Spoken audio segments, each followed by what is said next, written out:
इत्काफ़ की फजीलत के मतलब सवाल किया गया है। इत्काफ़ की कोई खसूसी फजीलत अहादीस की रोशनी में कोई ख़ास बयान नहीं की गई। जो चंद एक दो रवायात मिलती हैं उनके अंदर एक बहकी की रवायत है, शुअबुल ईमान की रवायत है, उनके अंदर ज़ौफ़ मौजूद है। कि एक रवायत मिलती है कि नबी अलैहिस्सलाम ने फरमाया कि जब कोई बंदा इत्काफ़ के लिए बैठता है तो उसके लिए 2 उम्रे और 2 हज के बराबर यानी उसका इत्काफ़ होता है। लेकिन इसके अंदर भी ज़ौफ़ है, ये हदीस भी ज़ईफ़ है। आसमान और ज़मीन के फासले के बराबर उसे जो है जहन्नुम से दूर कर दिया जाता है। तो ये रवायत भी ज़ईफ़ है, इसमें भी ज़ौफ़ शामिल है। अब सही रवायत क्या है? सामने कुरान करीम की एक आयत रखता हूँ।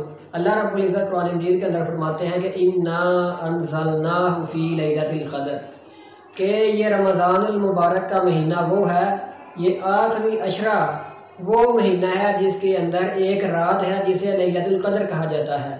वो रात की फजीलत क्या है? अल्लाह रब्बुल इज़्ज़त बयान करते हैं वमा अदराका मा लैलतुल क़द्र, तुम क्या जानते हो कि लैलतुल क़द्र क्या है? अल्लाह रब्बुल इज़्ज़त की फजीलत बयान कर रहे हैं एक रात की। खैरुम मिन अल्फ़ि शहर, अल्लाह रब्बुल इज़्ज़त फरमाते हैं कि अगर तुम जान लो कि ये लैलतुल क़द्र जो है ये 1000 महीनों की इबादत से अफजल एक रात है। यानी जिसने लैलतुल क़द्र को पा लिया, एक इंसान वो है जो सारी ज़िंदगी इबादत करता रहता है लेकिन शायद वो 83 साल इबादत फिर भी नहीं कर पाता। तो जो बंदा जिसने लैलतुल क़द्र को तलाश कर लिया, लैलतुल क़द्र की सही मानों में इबादत कर ली इस रात को, गोया कि उसने 83 साल 4 महीने इबादत में गुजार दिए। जिसने एक रात को पा लिया, लैलतुल क़द्र की एक रात जिसने इबादत कर ली, अल्लाह रब्बुल इज़्ज़त फरमाते हैं कि उसने 83 साल और 4 महीने इबादत में गुजार दिए। इतनी ख़ास और अहमियत की यह लैलतुल क़द्र हामिल है। और इत्काफ़ बैठने का एक मकसद यही है। नबी अलैहिस्सलाम ने पहले अशरे में इत्काफ़ किया। क्या नबी अलैहिस्सलाम के साथ सहाबा ने इत्काफ़ किया? तो नबी अलैहिस्सलाम बयान करते हैं कि सहाबा जो इत्काफ़ में मेरे साथी थे वो दूसरे अशरे में भी हम इत्काफ़ करेंगे क्योंकि हमने लैलतुल क़द्र को नहीं पाया। इसी तरह अल्लाह के नबी ने और सहाबा कराम ने दूसरे अशरे में भी इत्काफ़ का एहतमाम किया, इसमें भी हमने लैलतुल क़द्र को नहीं पाया। तो फिर नबी अलैहिस्सलाम ने रमज़ानुल मुबारक के आखिरी अशरे यानी तीसरे अशरे के अंदर इत्काफ़ किया। और अलैहिस्सलाम ने फिर यह बयान किया कि लैलतुल क़द्र को आखिरी अशरे की ताक रातों में तलाश करो। ताक रातें आखिरी अशरे की कौन सी हैं? यानी 21वीं रात, 23वीं रात, 25वीं, 27वीं रात और 29वीं रात। ये वो रातें हैं जिनको नबी अलैहिस्सलाम ने बयान किया है कि इन रातों में लैलतुल क़द्र को तलाश करो। अब किसी ने कह दिया कि 27वीं रात ही लैलतुल क़द्र है। अल्लाह के नबी कहते हैं कि मुझे बताया गया था कि लैलतुल क़द्र कौन सी है लेकिन मुझे बुला दिया गया।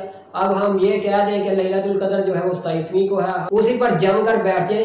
बाकी जो ताक रहते हैं उनको हम गफलत के साथ और दुनियावी मामला में हम गुजार दें। इत्काफ़ का वाहिद एक ही बड़ा मकसद है जिसके लिए नबी अलैहिस्सलाम हर साल इत्काफ़ किया करते थे। नबी अलैहिस्सलाम ने 30 दिन का भी इत्काफ़ किया, 20 दिन का भी इत्काफ़ किया और नबी अलैहिस्सलाम की जो मतवातर सुन्नत थी वो 10 दिन का इत्काफ़ था। यानी कि नबी अलैहिस्सलाम हर साल 10 दिन का इत्काफ़ किया करते थे। और एक साल नबी अलैहिस्सलाम का इत्काफ़ जो है वो रह गया तो फिर नबी अलैहिस्सलाम ने उस इत्काफ़ की क़ज़ा अदा की। यानी इतनी ज़्यादा फजीलत, अगर एक साल नबी अलैहिस्सलाम इत्काफ़ ना कर सके तो उसे फिर शवाल के महीने में जो है उसकी क़ज़ा अदा की। तो इसकी फजीलत के लिए यही काफ़ी है कि बंदा लैलतुल क़द्र को तलाश कर ले। गोया उसने एक रात अगर सही तरीके से अल्लाह की इबादत कर ली तो उसने सारी ज़िंदगी अपनी जो है वो इबादत के अंदर गुजार दी। और क्या हो सकता है कि इंसान सारे मामलात छोड़ के 10 दिन के लिए मस्जिद का एक कोना पकड़ के अपने आप को अल्लाह के लिए ख़ास कर ले, लेकिन सारे मामलात को छोड़कर सिर्फ अल्लाह रब्बुल इज़्ज़त की खुशनुदी के लिए, अपने आप को जहन्नुम से आज़ाद करवाने के लिए, अपने गुनाहों की मुआफ़ी मांगने के लिए और अपने आप को अल्लाह की जन्नत का मेहमान बनाने के लिए और अल्लाह को राज़ी करने के लिए जो बंदा 10 दिन का इत्काफ़ करता है, इससे बड़ा कोई खुश नसीब आदमी नहीं। और दूसरा सवाल ये है कि औरतों के इत्काफ़ के मुतल्लिक़ सवाल है, वो घर में इत्काफ़ करेंगी या मस्जिद में उनका इत्काफ़ बेहतर है? तो नबी अलैहिस्सलाम के ज़माने में जब औरतें इत्काफ किया करती थी, बल्कि अल्लाह रब्बुल इज़्ज़त ने कुरान मजीद के अंदर फरमाया वला तुबाशिरुहुन्ना व अंतुम आकिफूना फिल मसाजिद तिल्का हुदूदुल्लाह, के अल्लाह रब्बुल इज़्ज़त फरमाते हैं कि जब तुम मस्जिद में इत्काफ बैठते हो तो उन दिनों में अपनी बीवियों के साथ जो है वो मुबाशरत ना करो। तो पता चलता है कि बीवियां जो हैं वो अपने शोहर के साथ मस्जिद के अंदर इत्काफ का एहतमाम कर सकती हैं, क्योंकि अल्लाह रब्बुल इज़्ज़त ने कुरान के अंदर बयान किया है कि जब तुम मसाजिद में इत्काफ बैठो तो अपनी बीवियों से जो है वो मुबाशरत ना करो। तो नबी अलैहिस्सलाम ने हुक्म दिया कि मेरा खैमा जो है इत्काफ के लिए मस्जिद में लगा दिया जाए।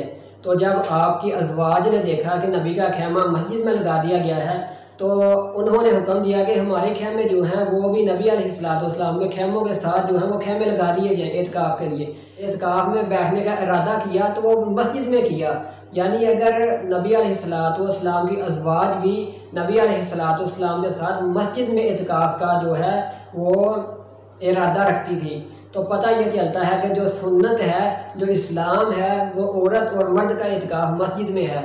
औरतों के लिए भी मस्जिद में या मदरसे के अंदर उनका इत्काफ में बैठना लाजमी है। घर के अंदर इत्काफ बैठना ना नबी अलैहिस्सलाम की किसी अज़वाज से साबित है और ना ही कोई अहादीस की कुतब में कोई ऐसा वाक़या मिलता है कि किसी औरत ने अपना जो है इत्काफ वो घर के अंदर किया हो। इसलिए इत्काफ का जब भी कोई बैठने का इरादा करता है या करती है तो उसे मस्जिद के अंदर जो है बैठने का, मस्जिद के अंदर अलहदा इंतजाम किए हुए होते हैं औरतों के लिए इत्काफ के, या मदरसे के अंदर इंतज़ाम होते हैं औरतों के लिए इत्काफ के।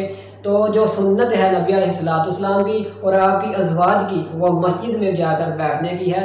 घर में जो इत्काफ है वो हमारा एक फेल होगा, हमारी एक नई बिदअत होगी, वो उसका इस्लाम